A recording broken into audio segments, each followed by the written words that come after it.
All right, guys, welcome back to another New Legacy podcast. I got the man, the myth, the legend right here, Demario Brown. He is one of the biggest in the trucking space, also the financial space lately. Um, Demario, introduce yourself. Hey, my name is Demario Brown. I'm like a serial entrepreneur.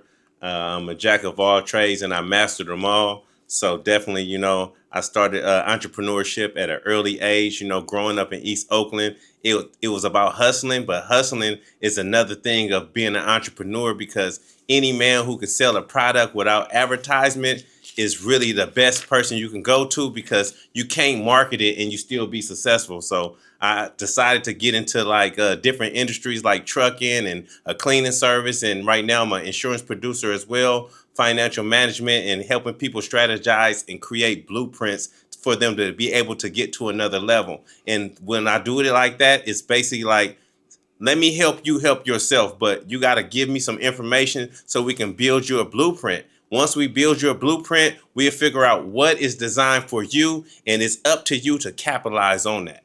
hmm I mean, you're in this space. You've been an entrepreneur for a long time. You work with a lot of people. You've seen trends, where people make mistakes or so in their career, in wealth building, all that types of stuff. What are some of the most common things you see when someone is starting to build out like a nest egg or something like that, and the mistakes you see them make?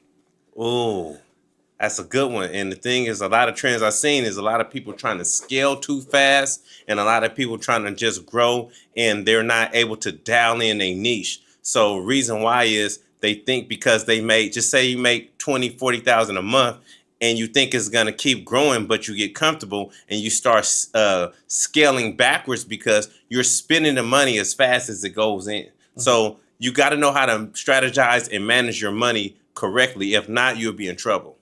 Yep, yep. And where did it all start for you? Were you born in California, or where did you come from? Yeah, it's crazy. My family from Mississippi originally, my mom, my dad, my grandparents, aunties, uncles, everybody. But I was born and raised in East Oakland, California. So it was a little different when we came out of East Oakland because society told people different. hmm And it was really like more than poverty because it was more like the product of the war on drugs when I grew up. So that was kind of a thing that seen everybody just say, hey, you're struggling because you're a victim to peer pressure. So you say you grew up in poverty?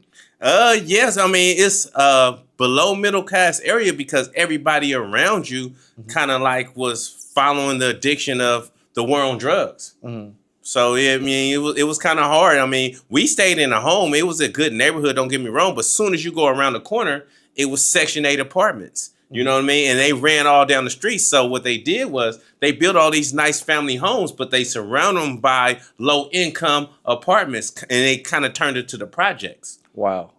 What was some of the biggest struggle growing up for you as a kid in like an environment like that? Man, just trying to avoid peer pressure and wanting more. So if you see a lot of people out there in your neighborhood growing up and they having these nice things, eventually you'll want them. And it's hard when your parents start saying, hey, don't be here or come back home at 7 o'clock, but all your friends can hang out to 9, 10 at night. We was like, why we got to go in the house when the street lights come on? So you seeing your friends having things, driving cars, or we called it mopeds, little mini motorcycles and go-karts and stuff, and fast mini bikes, you start wanting those kind of things. And my dad and mom, they had 5 boys, so they couldn't give us all the same things that everybody else had. But we realized how all these young kids was getting it because they was outside and their parents was just letting them run wild. So they was able to come up on these things. And sometimes these things they didn't even pay for. They actually went to the wealthier neighborhoods and took what they wanted. Wow. Yeah, definitely. It's a lot of peer pressure to not do the right things. Yes, definitely. Yeah. So, did you go to school like growing up, elementary, middle, high school in Oakland area? Yes, in Oakland, actually, we started off. I went through elementary school, middle school, and even a little high school. I went to several elementary schools and a couple middle schools because I started getting actually kicked out of middle school because that's when I actually wanted to really live. We called it the fast life in my mama voice. So, once when I got to like the 7th grade, I got caught up with really dating a lot of women and, you know, having sexual intercourse and all that stuff. And of course, they taught us sex education. And then, of course, in 7th grade, I started kind of smoking weed and stuff. So I was cutting school and I was being bad. And then once when I got a just taste of having some real money, it became an addiction. So I was like, in a way, fuck school. You know what I mean? Yeah. I mean, no, thank you for keeping it real, because that's, like a lot of entrepreneurs, they never really finish school, but they're out here running companies, and then people that work under them are like people that have a bachelor's degree in college.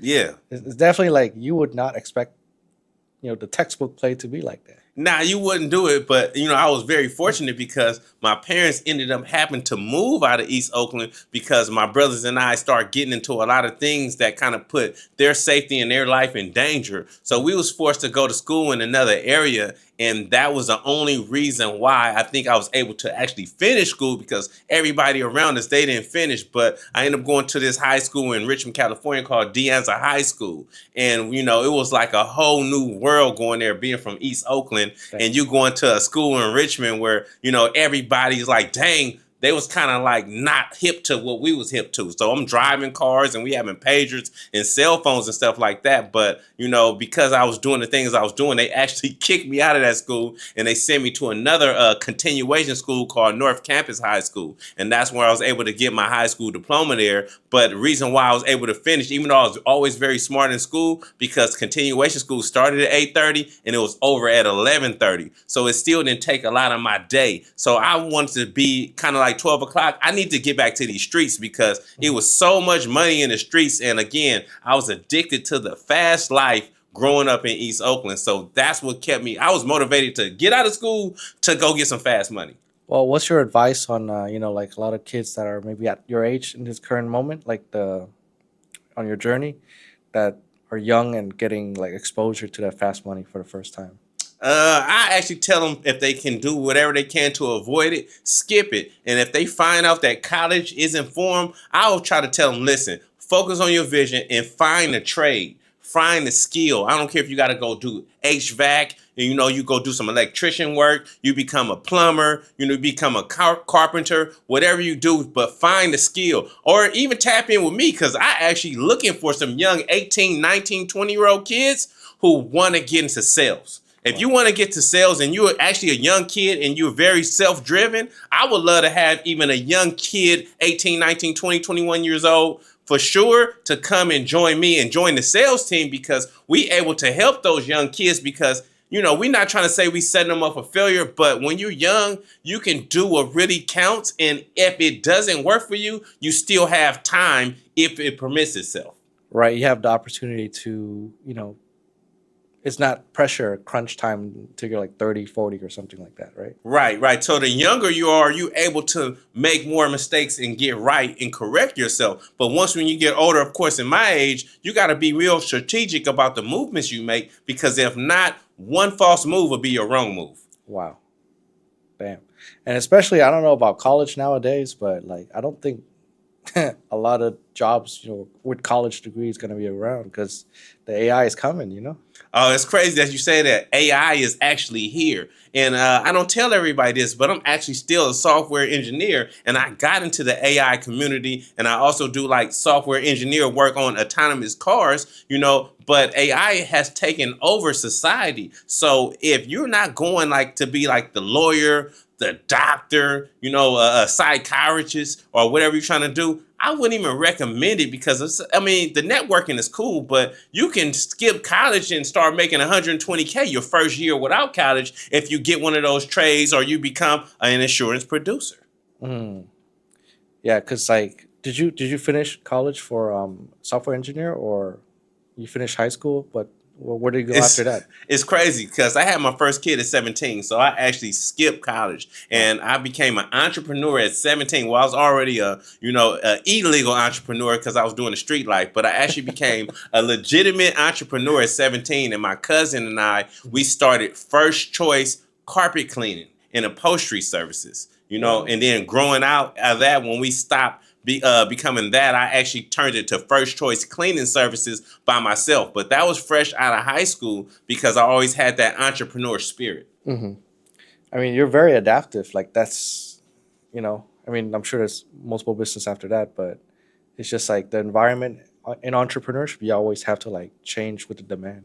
Yes, you have to know how to pivot. So no matter what we're doing, I don't care if we're doing this right now, and if it's starting to get a plummet and you starting to see it sink, you need to jump now before you drown. And quitting while you head is not the same thing as quitting. You know what I'm saying? So if you actually surviving and you got a little bit put to the side, I advise you, whatever you're doing, if it's not working now, get out that game right now. Real talk. I love it. It's the conviction you have, and it's through experience. Yes, because experience is always going to be our best teacher. So we got to learn how to lead by example, but we also have to know when to hold and when to fold. And that's the problem. Some people want to keep giving it they all, and it run them dry. And next thing you know, they're going to the cleaners, and now they asking for help. But when they had it, they didn't help anyone. That's sauce right there. I mean, so you had the cleaning business, and what happened after that? I got to the cleaning business, and actually, it did pretty good. I bought my first house at 25, then got a couple rental properties, and I always kept a lot of different cars. But in 2020, I tell this story, you know what I'm saying? Well, 2019, we can go back to there and we go back to 2019, I had that vision that I finally want to get into trucking, you know what I mean? But before that, from 2009 to about 2020, I was really heavy into like medical marijuana, the cannabis. So it got legal in California, but so if you learn how to grow, you actually can make money and walk into a cannabis club and say, hey, my name is Demario Brown. I got X amount of cannabis and it's good, it's clean. They test it and they pay you. So I learned how to actually grow my own cannabis and walk it into a cannabis club for money. But then, of course, the game got saturated, so I had to back out of that industry. And then I said, you know what, I'm gonna get into this trucking. So I actually started driving Lyft. For 10 months, I made $83,000 driving Lyft. But I just want to be strong enough that when I start going over the road and traveling 48 states, I was able to stay driving for 12 hours my drive time. Wow. Do they make you rest or anything, or like what kind of? Yeah. After a certain amount of hours, you get a rest period. It's maximum because it's called an ELD. It's an electronic log device. So you have to keep track of your hours. So I knew that. And even driving Lyft or Uber, once you have your app on for a certain amount of hours, it's going to be a sign that say, take a break, get coffee. So when you running the log and they know you're running your time, your electronic log going to do the same thing. Your navigation system going to do the same thing because they're telling you that you get fatigued. You got to stop. Like I didn't go on the road and drive 6-7 hours straight and a big sign come on and say, hey, you need to stop now, take an hour break, go rest, use the restroom and that, and then come back there. So it won't even let you turn your log back on there. Yeah. So that was that thing. So I ended up getting to trucking like that.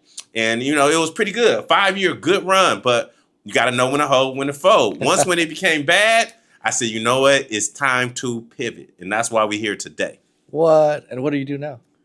Basically, like I said, I'm doing software, but I'm really trying to dial in 100% into helping others. With IUL products, doing term whole life insurance, we offer so many different products. And, reason why I like to do that, because when we grew up in the hood, a lot of our friends didn't have insurance. And whoever was the big guy in the neighborhood who was having money, families came to you first, hey, you helped destroy this neighborhood. Can you help bury my son? Can you help bury my daughter? Because they felt like the big time, D-boys in our neighborhood had the money because we was making so much money in the neighborhood and we driving these nice flashy cars and they didn't have nothing. And 9 times out of 10, they son, they cousin, they brother, they uncle, whoever actually was in the neighborhood, kind of in the way. Because you in the way if you don't have no money and you out there in the hood and you hustling. You know what I mean? You don't have no plan. But I realized that a lot of money I put back up, I end up giving it back to the community to help bury some of my friends and even some of my family. Wow. I mean, that's the biggest thing, you talk about like the final expense and stuff. If the audience don't know what a final expense is, can you tell them? A final expense is when you're on your last leg because you can't breathe anymore, your family needs to know how to cover you. So if push come to shove, if you don't have nothing else, you would like your family to at least have some kind of coverage that they able to put you in the ground. They got to have the right coverage that they can bury you, cremate you, and have a good, decent service. And if they don't want that at all, you still want them to be able to just prepare you nice, or even leave a little bit to the side. Because sometimes, after the first 2, 3, 4 to 6 months, even a year, the family is distraught because you're the breadwinner. And when you're the breadwinner of the family, if something happens to me and I'm the breadwinner of the family, who's going to take care of my family? So the final expense basically is this: the final destination. Me, myself, Demario Brown, or whoever you are out there, you can't provide for your family anymore. So you would like to have something structured in place that if something or when something happened to us, because we all will meet our fate one day, your family is protected. So, I do work with a lot of insurance agents too as well, and in the insurance and finance industry. Um, Compared to like a more modest, I guess like lower class family, Hmm. insurance is the tool that a lot of like wealthy family, that's how they can protect themselves and grow their wealth. Can you explain a little bit more on that? And it's crazy you say that, because a lot of wealthy families, that's how they generated wealth from years and decades and hundreds of years to come, because they all put the insurance on the highest person in the family. So they knew it. But in certain, backgrounds, a lot of people didn't have the knowledge, the information. But you also can use insurance to create an estate while you're here, so you can have liquid money, cash on deck now. So insurance is not all about just the final expense. Mhm. You can actually borrow from that with zero interest. You can take a loan from your policy. Say you got a $200,000 policy, you can take 20, 30,000 out in a couple years because you accumulated cash value. A lot of people don't understand what that means, but the money you put into the policy is your money. And if you fall in hard times, you can borrow from that. And all that does was it'll take away from the face value of the death benefit. But I encourage you to pay it back so your beneficiaries can get the full amount. But if you fall on hard times and you cannot pay the money back, please continue to pay the policy. Because the only thing about it is a lot of people can lose if you let that policy lapse. So you have to be responsible. You get a 10-day grace period to pay your bills. But think about it. You paying a policy, just say it's $150, $100 a month. You're wasting that on all kind of things that doesn't serve you any value. So if you want to create an estate for your family, create the estate for your family by just being real and smart and wise with your funds. So the money that you are saving, invest into like a different IUL product or whatever, because if you're putting just $200 in the bank, they're using your money for their advantage. So put into the IUL product that you can actually come borrow with zero interest instead of borrowing your money from the bank, and they're going to charge you 18 to 30% interest. Mm. So IUL is an insurance policy that you can borrow from? Yes, it's an index universal life policy, and you can borrow from it after it has an accumulation period. So it has to accumulate cash value first. You just can't put the money in. Now, if you do put a lump sum down, then you have instant cash value. So say, for instance, you know what I'm saying, if you have 15K and you don't want to put it in the stock market or anything else, you can't put it into the IUL and it give you instant cash value. But remember, keep your policy current. Do not let your policy lapse. So I encourage people to pay their policy in semi-yearly or annually. Monthly is cool, don't get me wrong. You cannot do bi-weekly, but monthly you have to have it, of course, reoccurring. You do not want to get a policy and let it lapse after you put 20, 30, 40, 50,000 of cash value, because missing that one payment, once when it cancels, it's over. You lose all your money. So you have to be responsible. If you're not responsible, after I give you an evaluation, I wouldn't even recommend you that, because that falls back onto the agent, the person who sells you the policy. So some people are greedy. They want to sell everybody a policy. Yes, I would like to help everybody, but unfortunately I cannot. Mm. I mean, that's the thing that's keeping the wealthy family separated from the more poor family, because that's the tool they use to protect themselves in case of things don't go right and they Yes. don't get wiped out. I mean, I have Yes. family members that their breadwinner or so passed away, and they're still able to make it through this day because even though it's like 10 years ago, because of life insurance. Wow. Yes. And they was wise because they actually paid that money and invested into the family's legacy, which was smart. And that's why I say a lot of families got that picture. But unfortunately, where I grew up, a lot of families didn't. And that's because you only know what you know. So in order to get these things and to take advantage of these tools and these products out there, I encourage everybody to get outside the box, to hang around other people besides the people you just grow up with. And that's a reason what helped me keep growing to this day, because I like to get around people no matter what origin they came from, no matter nationality, none of that stuff. None of that matters to me. It's not about color, it's about mindset, because sometimes people be trying to keep us stagnated because they don't want to help us grow. They actually want to see you stuck in that box. Oh yeah, I mean, do you notice as you were rising up in your entrepreneur game, did the people like that was showing you love start to turn their back on you or anything like that? Oh yeah, it could be your own folks who could do that. I mean, because people be feeling so entitled to your success when they did not put the work in that you did, but they feel like they owe you something. And I'm gonna tell you, I gotta say this: I don't owe nobody shit. You was not with me shooting in the gym. You was not with me when I was taking these risks and getting to this bag. You wasn't not with me when I'm sleeping 4 or 5 hours a day, getting up, getting right back to it, working 18, 19 hours, always giving myself some extra time, and I'm tired as hell, but I still made it to the gym. I don't know if everybody else could do that, but one thing about me is I'm going to still try to make it and get a workout in through all of that, because life is about balance. So I don't even like to even hear the excuses when people say what they can't do. I love the conviction. It's like, I mean, you do live it every day. You send me a video every day, or I see on your story that you wake up super early, driving to the city and grinding it out. Yeah. Waking up early. I'm actually the last one to go to sleep around me, and I'm the first one up, because like ain't nothing come to a sleeper but a dream. You know what I'm saying? And I'm living in reality. You know what I mean? And I had to actually tell some guys yesterday when we was out at this lock-in, and you know what I'm saying? I had to tell one young guy, I said, hey, I understand you said in your dream car, but we changing that today. Because those cars are not dream cars. Why are we dreaming about a car? This is a reality. Those are reality cars, because they easy to get if you put your mind to it. What we doing? Whoa. And you had your exotic too, right? Yeah, I mean, I didn't own hundreds of cars, but definitely own exotic cars right there. But I'm not attached to it because the car never made me. I make the car. So I can be driving in an old school 1985 Pinto, and I'm going to do better with the guy in the Lamborghini because I come with the mouthpiece and the game behind it. Yeah.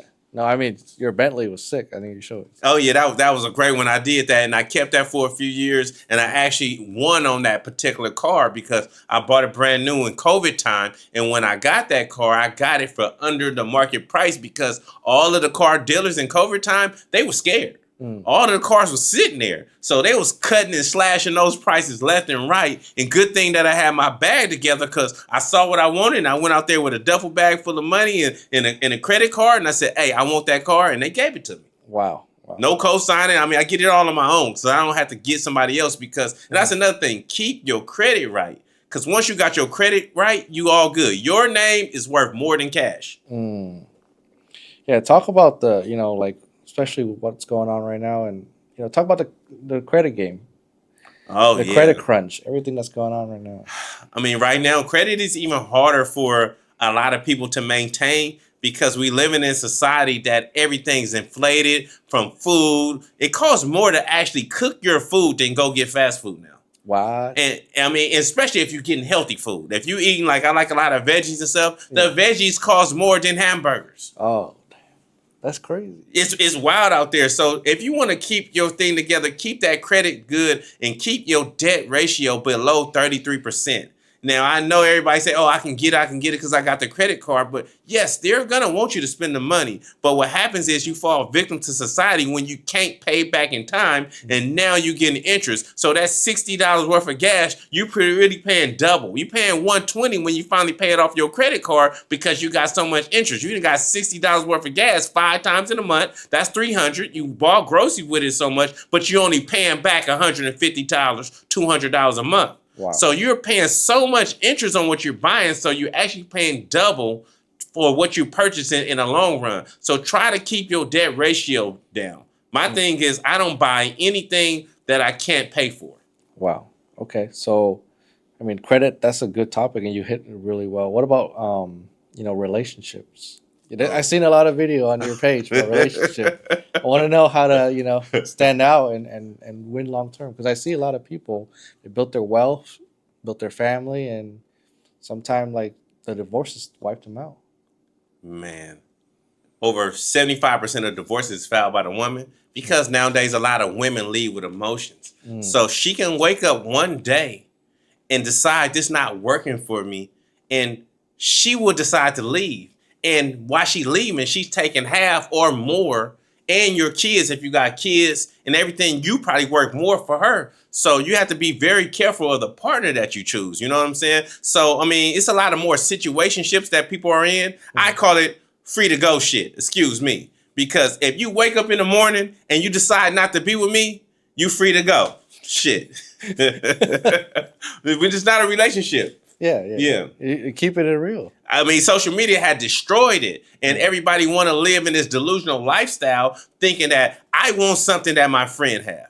I want something that she's getting, but she's probably lacking in a lot of areas. And 9 times out of 10, her husband has something else on the side. He just haven't got caught yet. I mean, when you look at society right now today, what happens is monogamy was really tricked and forced upon us, only to keep population there. You know, because most men, they actually will go outside the box and explore only because they're not getting taken care of like they need to. And it's human man nature to actually be pure hunters like that. Mm. I mean, that's like a trap of life. The credit's a trap of life. That you don't do it right. The relationship's a trap of life. You don't do it right. Protecting your family with insurance and wealth, measure, trust, things like that. Do you do that too as well? Yes, I mean, again, I just have to have it standards and rules that I go by. But you know what I'm saying? The only thing is I always say is stop lying to yourself. A lot of people in this world lie to themselves. You know what I mean? And one lie leads to another, but the truth will always be the truth. So you have to learn how to always tell yourself the truth, because when you lie to yourself, you the one who will be hurt more. So you have to find out what works for you and just flow with that and run your own race. I mean, Zoom, come on, tell me about it. You ran all across America. You're the first person I ever knew in my life to do that. Yeah. I mean, that's a dream like of mine. I was like, I did at 28, so I was like, if I waited longer, it will probably never happen. Yes. And then luckily, I got some really big revenue months, and I was able to have some good profit to do things like that. I put it back in the business. That was just marketing. Wow. But at the end of the day, it's like my goal is to, when I go on stage down the line, I will have that on top of all my other competitor speakers. Wow. Yes, you have something that the average man in this world will never accomplish. Yeah. I mean, there's like a handful of people that do it, like about 10 every year that try to attempt. How many? About 10. Oh, wow. Every year that tried to attempt. Usually, 10? You mean to tell me 10 people? Yeah. Every year they're trying to. So you were one of 10 people. When I did it, I was one of the 10. Oh, wow. Yeah. That's definitely an accolade that you can have for the rest of your life. Yeah, I think only like 5 or 6 people made it. Oh, wow. The year I did, yeah. That's good. That was great right there. I like that. Yeah. I mean, I just did it because, like, there's no point of like living with regrets. You're gonna die and you're gonna lay on your bed and you're like, damn, I didn't get to live my dreams. Right. So that's why I did it. I was like, what if it works, And it was a whole situation on its own. But what if you work? And I like how you said that because it has to work. Oh yeah, I mean, and you made it work. Halfway through, we ran out of money, not because we didn't make the money. It was because like some payment processor held our money. What? Yeah, I didn't know payment processor could hold your money. So how did you get through it? What happened? I hustled some deals. Okay. And then sent my team out and made it happen. All right. Okay. So I planned it. It was an easy trip. It was supposed to be like 15, 20 miles a day, run, walk. Okay. Sightseeing. But at the end, I had to do like 30 miles a day in order to make it happen. Because if I don't do 30 miles a day, we'll run out of money before we finish. Ooh. And knowing me, I'm not going to like go home and pick it up later. I'm going to rerun the whole thing. So I don't want to deal with that, So you just did a one run thing? One time, that's it. How long did that one take? Original plan, 6 months, but I finished in 5 months. So you beat the goal. I beat the goal because we had to, or else we run out of money. Oh yeah. So everybody can't say that again. Hopefully one day I can experience that. You know what I'm saying? Be one of the 10 men a year. You know what I'm saying? But you the first and only man I ever knew who actually did that. Yeah, I mean it's pretty cool. At the end of the run, they locked down the road for me in New York. They got the police escort, and then a bunch of people flew out. Some of my friends, they pull up with their Cadillac, so it's like a presidential escort. Wow. So, Last 5 miles, pretty cool. Yeah. So somebody had to tell them that. Yeah, Like this guy ran across the U.S. Yeah, it was like a Navy chief. Okay. Yeah. And then you was in the service before. Yeah, he just called a guy. I don't know how he made it happen in 2 days. But he made it happen. But those guys in New York, they know. Oh wow. They know, like every year about 10, people try to do this. Is it a certain time of year that everybody do this? March to September is like the best time. Okay. Because as you're running, the snow is melting. Okay. And the weather is getting hotter, but not too hot. Oh, okay. Because if I left in June in California, I have to run through the Mojave Desert in the hottest.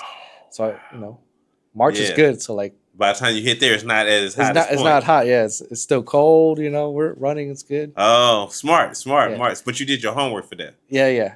I'm in the entrepreneur game to have fun. I really don't care about whatever, but it's been a great lifestyle so far. Oh yes. That was good for you, then, huh? Yeah. Yeah, I like that. That sounds great. Yeah, but as for you, you're here protecting families. You're here, like what are some perspective that me, I grew up poor, so I don't know a lot of like wealth tools. Mm-hmm. So if you can elaborate on that and kind of explain it to the audience, like maybe in simpler terms, because they might not even know, all the tools you use to help people today. It is to where your mind at. A mindset is a tool that you have to use, and of course you have to be aware of the company that you keep, and if you're around other people who actually don't get where you're trying to go, first remove that around there, right? And then try to educate and put more things in your brain. So I would say, okay, for instance, if you want to have a good strategy is count all your bills up. Calculate how much money you got coming in. And try to get your overhead to the lowest as possible on the way coming up. The problem is a lot of people can't come up because they want to live this fancy, flashy life that they see others living. So get all of that foolishness out your head. Then you say, okay, I need a nice, decent car, but if I can't afford it now, I don't want to pay a car note over X amount of dollars because you don't want over half your check that you're making going on car note and rent because you never can save money. So money management is a good tool that you need to have first. Structure, and of course, and then like I said, you build your credit up, and then again you find out what can you smallly invest in. And even if you don't have money, time is an investment because you can go hang around the people who getting money without money and learn things and eventually start getting money because you're learning what the people with money are doing because you shutting the fuck up and you're listening and you're observing. So just because you don't have money don't mean you can't be in the room with people with money, but you have to be willing to learn and grow. Wow. I mean, the conviction you have is like intense, And I'm sure you made it because of experience, or you've seen a lot of people make the same mistake over and over again. I've seen a lot of people. I've seen a lot of wealthy people. They was rich to wealthy to broke. Damn. And what happened with me was that hurted me probably more than it hurt them because I looked up to these people. Oh. They was the big dogs. They was the big homies. And I always told myself, I don't want to be like them. Why don't they teach this, wealth creation and financial management, things like that? Why don't they teach that in school? I think because they want you to fall on your tail a bit and hopefully you can pick yourself back up. But if everybody had this same game, the world wouldn't be what it is today. Because everybody can't be the chief. We do need soldiers. You know what I mean? So if you know type thing. You know what I mean? So they try to give you the game. They used to have all of these skills and trades in school and stuff. But they took them out, of course, and they forced people in college. And I'm not gonna lie. If you had to go to college, but you didn't know what you was going to college, I'd rather you go to the service like my guy did. I'd rather you go to the military. 100%, yeah. Yes, if you don't know what you're going to do in college, just go to the military, the Army, the Navy, the Marines. They're going to take care of you because think about it. Instead of you going in debt for those 4 years, you're going to come out of the service with money, no debt, a small pension and stuff like that, and you're still going to have tools that you're going to need, and you're going to be strong, especially as a man. Yeah. You have to be strong. Yeah. So instead of trying to waste time, and I don't care about the girls and all that stuff, find out what you want to do now, especially if you're a young guy out there and you don't know and you're about to graduate, especially a young kid graduating and you don't know what you want to do and you just lost and you don't know what trade, just go to the service. And people say that already, but how old was you when you went? I mean, that's like the craziest experience. I learned a lot. Like, I feel like I aged so many like human years, you know, compared to like the knowledge wise. It's crazy. Right. Well, see, that's what I'm saying. Yeah, yeah. What made you want to do it? It's part of my bucket list. Oh, man, you got a cold bucket list. Yeah. You wanted to go to the service, you know what I'm saying, and use all those expensive machine guns, all that artillery. You wanted to run around the world. Like, again, me and you, but you got the conviction as well because not too many people think the way you do, and that's why you became successful at an early age. Yeah, I mean, there's still a lot for me to go. I still need to buy my first exotic, you know? I'm only doing it because it's like, I just want a taste of it. I really don't care about the car, but it's the man you have to become to get the, you know, the car. And it's crazy that you said that. And I haven't told the story to too many people. But when I got that Bentley truck, I'm telling you, right? I spent X amount of dollars on picking it up from the dealer, gave him that backpack full of money, slid a little bit on my car, right? And I got that Bentley truck. But the money that I made within 90 days, no cap, I literally saved over $300,000 in cash. Wow. In 90 days, just from pulling this supercar off the damn trailer. Damn. Did it change your identity when you had it? Or? Everybody wanted to deal with me. Everybody's big homie. I had people older than me calling me big homie. Oh, damn. You know what I mean? Because they like, how did this dude go buy a $250,000 car and pull it off a car trailer? And he was just driving Lyft and cleaning carpet, and he's still like humble and driving big rig trucks. And it's simple. The car don't make you. You make the car. Damn. Yeah, I mean, like I don't know. It's like a whole different. A lot of my clients or even my friends that once they get their exotic car, people around them see them as like godlike. You know, it's like they put you in a different tier. Yes. Yeah. Why is that? Because you did something that they always wanted. I say it again. You did something that they always wanted. Everybody always wished that was their car. We used to play a game as kids. That's my car. And every car that we see, me and my brothers and I, we'd be in the car with my mom or dad, and if it was nice or a nice color, we'd be like, that's mine. The first person said is mine. So when a person actually see a person, especially that they knew in that car like that, they like, wow, what did he do or what did she do even to get that car? And they want to know, but it actually puts you on top tier status. Like, you're now considered the big dog because you have some information that they wasn't taught. You know, so you got some information that they're scared to learn. So now you left them that much far behind because you ended up getting this information and you used it to their advantage, and you left them there because, like I said, if you know, you know, and they looking like, well, what I have to do to get this? Right. And hang around the right people, you'll get it. Wow. I mean, was it all love or did you get any hate out of it? Oh. Was it polarized thing? Like it was a polar thing or what?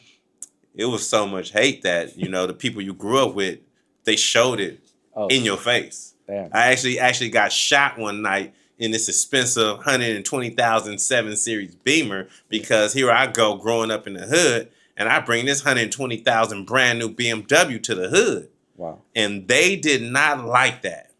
Damn. Because I was the only one over there at that time with that kind of car. Wow.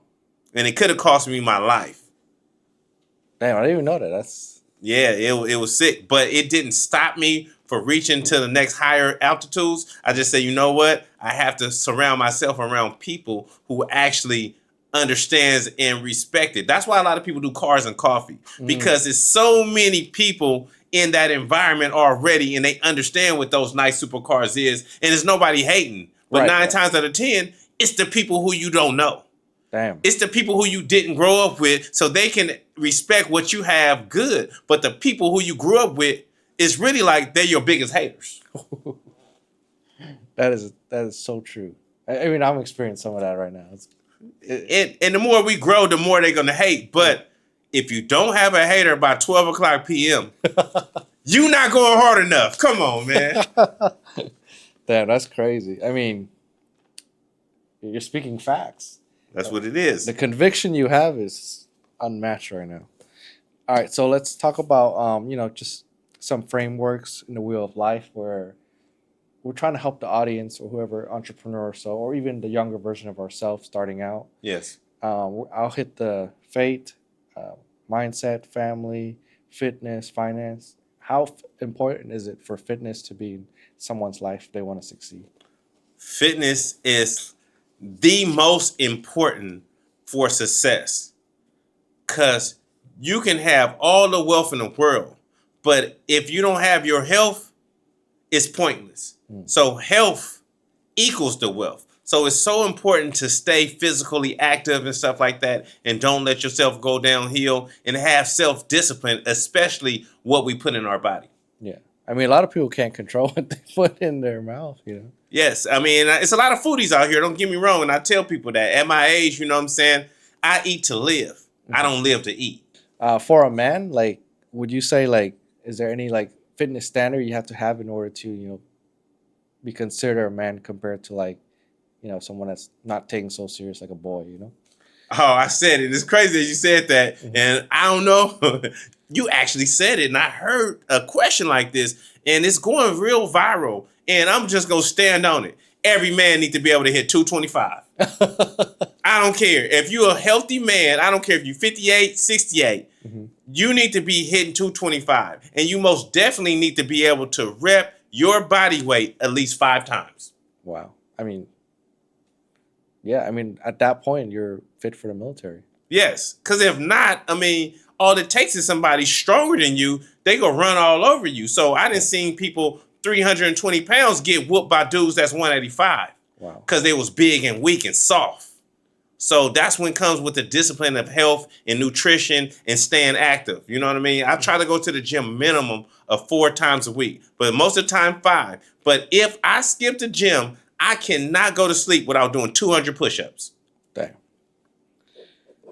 All right. In the finance aspect, what kind of like some milestone that you should have as a man in order to be competitive in the current environment? Oh, well, as a man, I encourage every man out here to stop living check to check. You one paycheck away from disaster. Seriously, stop living check to check and stop talking about, I get paid on Wednesday or Tuesday or Friday and stuff. And get your bag up by being around people. So that means you check to check because you only working 8 hours a day. 8 hours a day is not going to change your life. You have to work at least a minimum of 12 hours a day and work on yourself an extra couple hours.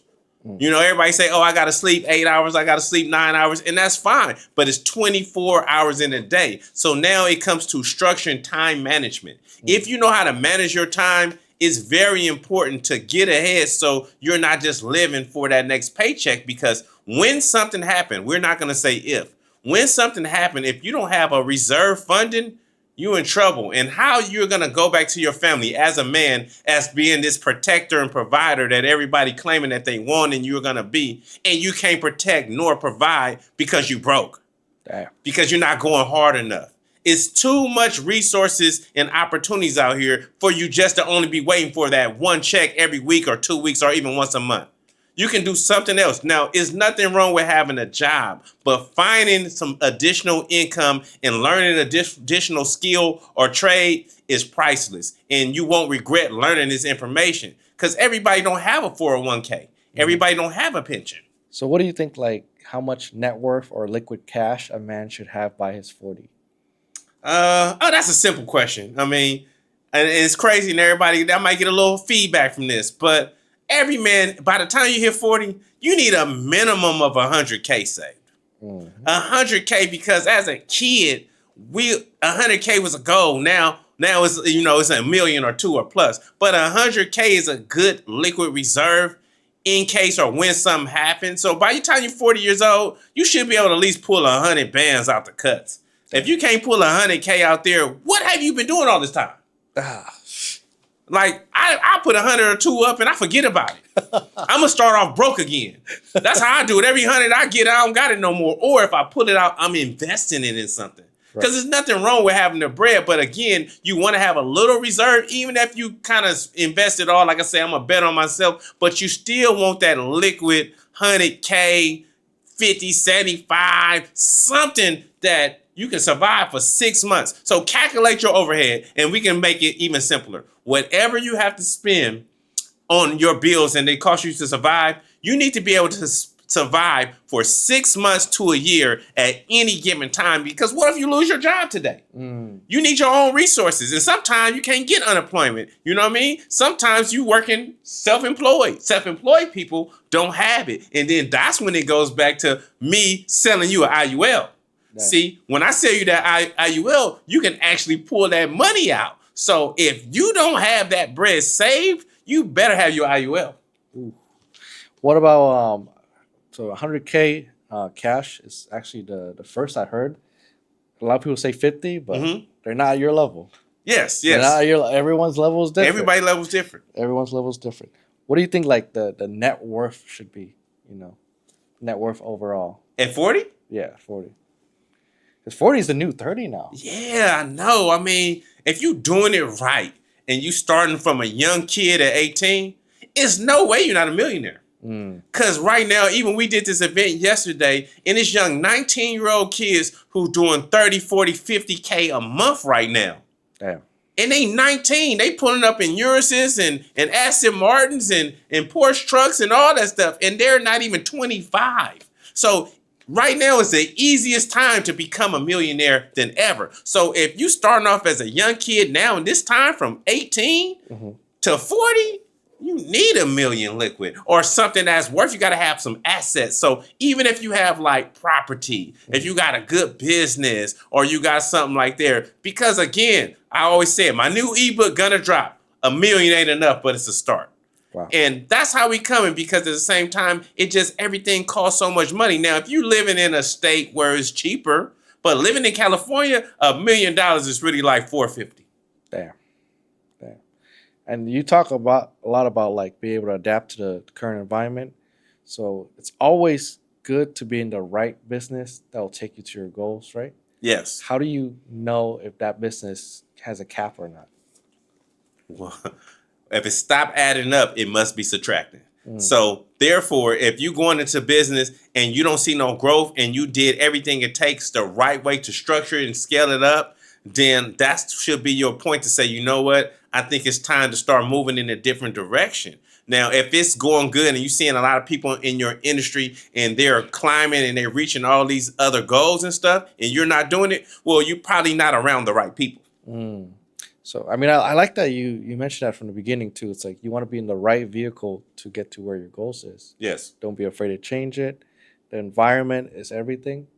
And, protecting your family, protecting your, I guess, your circle of immediate is everything. Because you could save up all the money one day, like one of your family member gets sick. That's just all you're saving right there, all your ammo.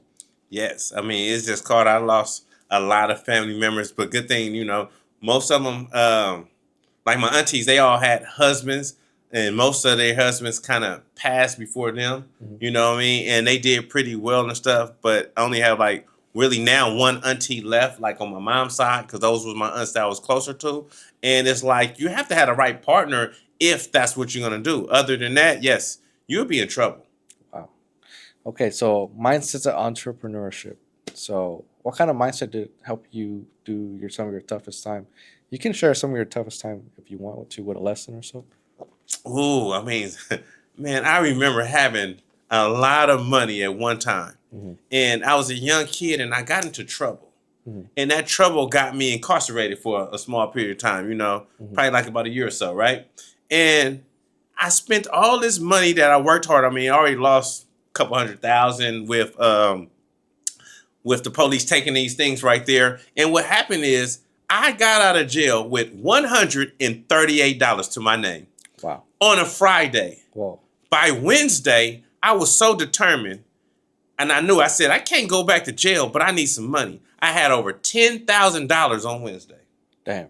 Because I had to get back to what I know. People can't even get 10,000 in a month right now.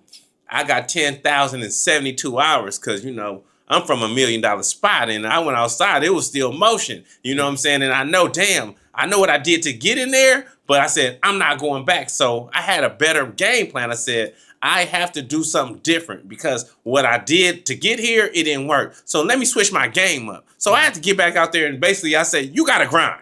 You got to grind to get to the next level. If not, you will be the one who lose. Damn. Savage. I mean, that's where it's at. So, and I seen a lot of people around me who actually was getting real money growing up as a kid. And again, they was role models to me, but I also seen what was their demise. So what's the biggest demise for most people? Gambling addiction and women addiction. Mostly women. Being addicted to women and not being able to control your lust will destroy you. Damn. Yeah, I mean, I've seen it plenty of time with high-level people, entrepreneur, that it's crazy. It's crazy, yes. I mean, the women will kind of destroy you only because they always gonna need something. My daddy called it eye troubles. And not with these eyes. They're always gonna tell you, I need this, I need that. And you're gonna do whatever it takes to give it to them. Yeah. You would even a man will give a woman his last just so the woman won't call him broke. Damn. And she's gonna go to the next man after she drain you. Damn. That's the game. That's cold. But that's how our society works. So get somebody who don't need you for what you can do for, and get somebody that you can build with, and you guys can have it together. So like my pops told me, if him and my mom would have got divorced, he wouldn't have mind giving my mom half of what they earned because they built it together. So it's better to build with somebody than to already come with it. You know what I mean? Because that's what they said on the song. You wasn't with me shooting in the gym. Mm-hmm. So I'd rather build with a woman than actually come and establish, because you're not getting nothing from me. If I already came with this, what can you bring over here? Because what's the use of coming there and I'm giving everything I worked so hard for when she's going to be a leech and drain me, and then she's going to go to the next? I'd rather her come in and say, baby, what can I do to add value to this situation? Then it's good. We can say, all right, we start from zero today, so let's build together. Because I'm going to put what I got to the side, and I'm going to see what she can help me build. So it's like we starting off broke again. Right. I mean, you're smart with it. Like, yes, you're not going to get played. I can't get played no more. I mean, but everybody in probably got played that one good time. But it only take one time, really one time, so you know to don't do it again. If you jump in that yard when that dog bite and you get bit, you knew that dog bite. But if you go back the next day to that same yard and get bit, it's your fault. You're on a roll. That's crazy. Yeah, man. Serious. Oh, man. I mean, especially with social media and people, I mean, women, a lot of them put their body out there online, and it's like they're getting so much validation. It's hard for you to compete in person or something like that. What are you thinking on that? At this point in life, it's sad, but it's true. But I'm not taking a woman serious that's showing all of her goodies to the world. Now, I ain't gonna lie, I'm a man. I might say she's beautiful, she's pretty. I might even want to hit it. But that's as far as it's gonna go. I mean, a lot of, I would say, the more beautiful women, they're very entitled. And yes, I've seen the dynamic. It's crazy. And like, like the big booty girls. You know what I'm talking about? Oh, I had several of those in my time. A lot of them, we call it the BBL princesses. You know what I mean? And they go get hit. And I actually had this one woman I dealt with, nice lady. You know what I'm saying? Before the BBL. But as soon as she got that BBL, her whole head got big. She just thought she was the baddest Princess Jasmine out there. Yes. And he wasn't. So she actually was using that to get to the next level. You know what I'm saying? Man. So she actually ran a play on me, she thought. I wasn't biting for that, man. Yeah, It's bad. I mean, I've never seen a woman with a big booty that's ever show up on anything on time. You know? No, because when she comes in the room, she's the center of attention. Right. She want everybody to know I'm here. You know what I mean? But I always say, it ain't in your booty, it ain't in your beauty, it's in your duty. So that big booty only gonna go so far.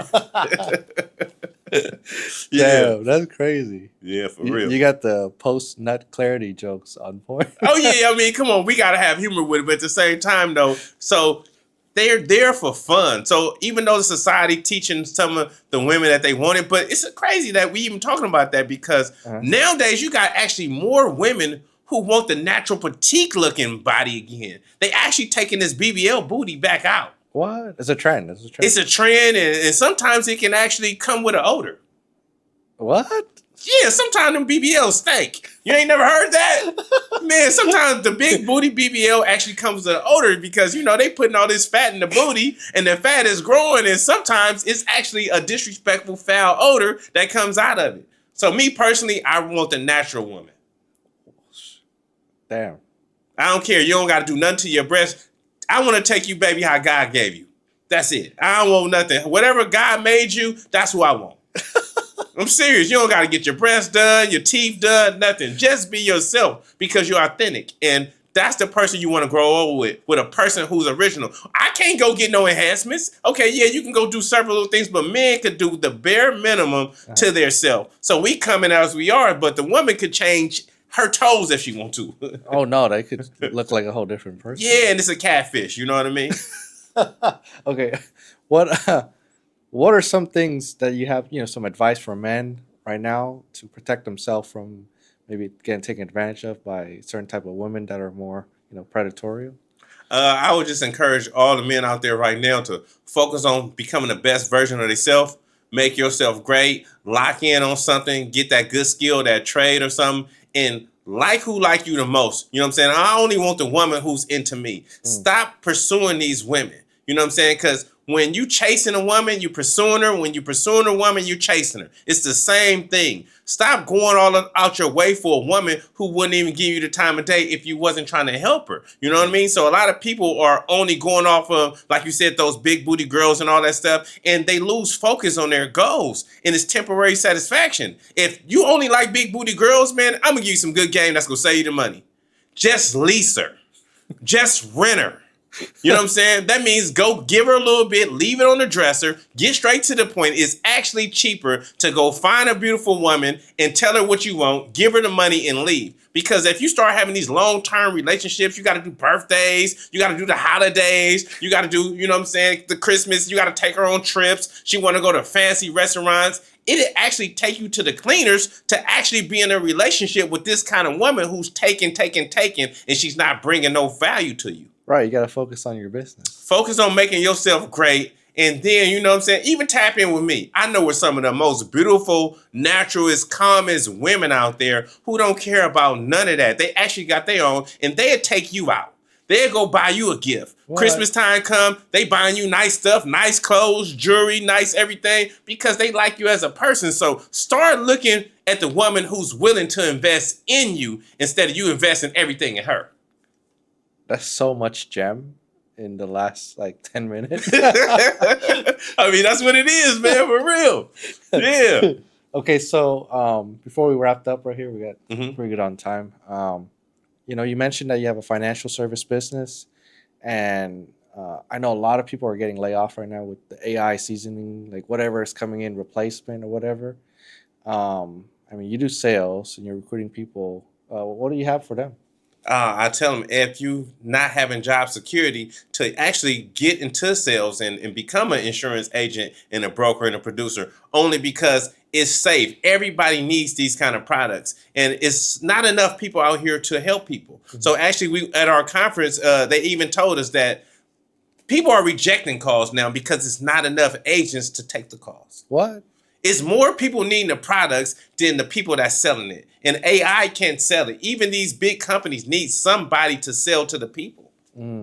Yeah, people really don't want to pay any high ticket or any crazy deal dealing with an AI voice. They want to talk to a real person. Yeah, and being a real person and being there with your person and being able to cater to their needs and find out what they really need instead of just trying to sell somebody for the sales, that can backfire on you. Because when you being greedy and you trying to oversell somebody and get them in a product that they can't really afford, you didn't do the right assessment with them. So that's when I come through. I don't say, oh, I'm trying to make X amount of commission on a person. I need to evaluate people's needs. So that's why I'm a medical underwriter. You know what I mean? I work for the Department of Insurance. So working for the Department of Insurance, I'm contracted to work with over 30 different agencies, and we're able to shop around. I don't work with just one company. So that's the gift that I can give people. Like, hey, you can get into this industry and you can make a limited amount of money because you're going to be able to help people who really need the help instead of you just saying, oh, I'm only working for a check. You know what I mean? Yeah. So it's better to be able to be a broker for the Department of Insurance and say, hey, I'm working for X or Y company, because now you're only stuck saying that product. And I don't have nothing against with none of these different companies, but who's to say that their product is the best? You know what I mean? Their product is the best because they're only giving you the opportunity to sell that. So it's better to become a broker so you can shop around and cater to your client's needs instead of catering to your wants. All right, so are you a man of faith? Yes, definitely. I was born and raised in church, and it's crazy that you said that. My parents was actually married in the church. My dad still goes to that same church right now. And, you know, I got baptized when I was about 7 years old. I wear a cross on my neck every day. I sleep with it. You know what I mean? Because if it wasn't for the Most High right now, I probably wouldn't be here from all the experiences and, you know, being out there and living that tough life. So definitely every day I pray morning, noon, and day. And it's not really about everybody else's who they believe in, whoever they believe in, their higher power is good. But I feel like God has protected me and got me through thus far because he hasn't called me home because he said, Demario, right now, I need you to help people. And if you're not willing to help people, you're doing people a disservice. So I have to believe in them. And I don't just deal with people just for what I can gain. I don't mind getting help and giving help from people too, but I like to ask for help. So definitely, if it wasn't for the Most High, I'll think that I probably wouldn't be here today because I would have been quit. Wow. Damn. All right. Well, before we close out this podcast, what are some advice you have for an entrepreneur that's starting out on their journey and they might be like a little overthinking or things like that? Oh, simple. Run your own race. Run your own race. Don't keep up with the next person do. Just figure out what works for you and just take advantage of that and then scale up from there. Stop trying to grow so fast overnight. Yes, I know we see all these success stories online and stuff, but people always love to show you their wins. Nobody ever show you their losses. Wow. Man, that's crazy. That's deep. And then what is the best way that people can reach out to you? You can hit me on all my socials. Demario Brown, Instagram at hotboytwin_82. I have a link in my bio. You can also book a call with me at any time. If my calendar is open, I'd love to hear from you. And then, you know, we can get to know each other a little bit and we can find out what can we do that we can help each other. And it's a free quote, a free 15-minute conversation. I have it with anybody. Wow. Besides that, thank you so much for being a part of the show, and the confidence and the conviction you have, it's tremendous. Man, I appreciate being here, man. So we were supposed to do this a long time ago, but I'm glad we finally got a chance to just chop game, man. You helped me so much in my journey, and you definitely one of the persons who helped keep me inspired and motivated. So, man, from the time I met you, I said, this is the kind of friend I need. And everybody need a friend like Zoom. If you don't got a friend like Zoom, what are you doing? Because this is a guy who go keep you going. He's to go keep you not being comfortable and stagnant. He gonna say, what are you doing? What you celebrating for? You didn't win the game yet. So I appreciate you even for giving me the opportunity to sit down on the New Legacy podcast. Yeah, appreciate it. Thank you, man.